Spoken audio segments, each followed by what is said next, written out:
Item ಯಾವುದೇ ಇರಲಿ try ಮಾಡಿ ಆಚಿ ಚಿಕನ್ ಮಸಾಲಾ. ದಾವಣಗೆರೆ ದಕ್ಷಿಣ ಭಾಗ ನೋಡಿದ್ವಿ, ಬಾಗಲಕೋಟೆ ಕಡೆಗೆ ಹೋಗೋಣ. ಇಲ್ಲೂ ಕೂಡ ಕದನ ಕಲಿಗಳಿಂದ ಮತ ಚಲಾವಣೆ ಆರಂಭ ಆಗಿದೆ.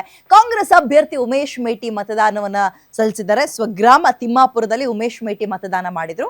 ಮತಗಟ್ಟೆ ಸಂಖ್ಯೆ 39ರಲ್ಲಿ ಉಮೇಶ್ ಮೇಟಿಗೆ ಗ್ರಾಮದ ಮುಖಂಡರು, ಯುವಕರು ಕೂಡ ಸಾಥ್ ಕೊಟ್ಟಿದ್ದಾರೆ. ಈ ಕಡೆ ಬಿಜೆಪಿ ಅಭ್ಯರ್ಥಿ ವೀರಣ್ಣ ಚರಂತಿಮಠ ತುಂಬಾ ಟಫ್ ಕಾಂಪಿಟೇಷನ್ ಕೊಡ್ತಾ ಇದ್ದಾರೆ.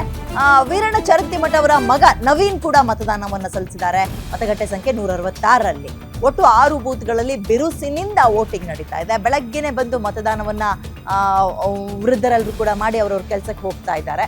ಸೊ ಇವತ್ತು ಒಂದು 6 ಗಂಟೆ ನಂತರ ಒಂದು ಚಿಕ್ಕ ಪಿಕ್ಚರ್ ಸಿಗಬಹುದು, ಹೆಂಗಿದೆ ಅಂತ, ಕ್ಲಾರಿಟಿ ಸಿಗುತ್ತೆ ಅಂತಲ್ಲ, ಒಂದು ಚಿಕ್ಕ ಮಟ್ಟಿಗೆ ಟ್ರೈಲರ್ ಅನ್ಕೊಳ್ಳಿ. ಸಿನಿಮಾ ಹೆಂಗಿರುತ್ತೆ ಅಂತ ಟ್ರೈಲರ್ ಹೇಳೋದಲ್ವಾ, ಅಂಥದ್ದೊಂದು ಪಿಕ್ಚರ್ ಸಿಗುವ ಸಾಧ್ಯತೆ ಇದೆ. ಸೊ ಇಲ್ಲೂ ಕೂಡ ಮತದಾನ ಬಹಳ ಬಿರುಸಿನಿಂದ ಸಾಗ್ತಾ ಇದೆ. ಸಾಮಾನ್ಯ ಬೈ ಎಲೆಕ್ಷನ್ಸ್ಗಳು ಆಡಳಿತ ಪಕ್ಷ ಯಾವುದಿರುತ್ತೋ ಆ ಕಡೆಗೆ ವಾಲೋದು ಸಹಜ. ಬಟ್ ಈ ಸಲ ಹಂಗಿಲ್ಲ. ಈ ಸಲ ಹೇಳಕ್ಕೆ ಆಗ್ತಾ ಇಲ್ಲ, 50-50 ಅನ್ನುವ ಸಿಚುವೇಶನ್ ಇದೆ. ಅಸೆಂಬ್ಲಿ ಎಲೆಕ್ಷನ್ ಫ್ರೆಶ್ ಆಗಿ ನಡೆಯುತ್ತಲ್ಲ, ಆ ಥರದ ಸಿಚುವೇಶನ್ ಇದೆ. ಹಾಗಾಗಿ ಇಬ್ಬರಿಗೂ ಕೂಡ ಕಸಿವಿಸಿ ಏನಾಗುತ್ತಪ್ಪ ಅಂತ.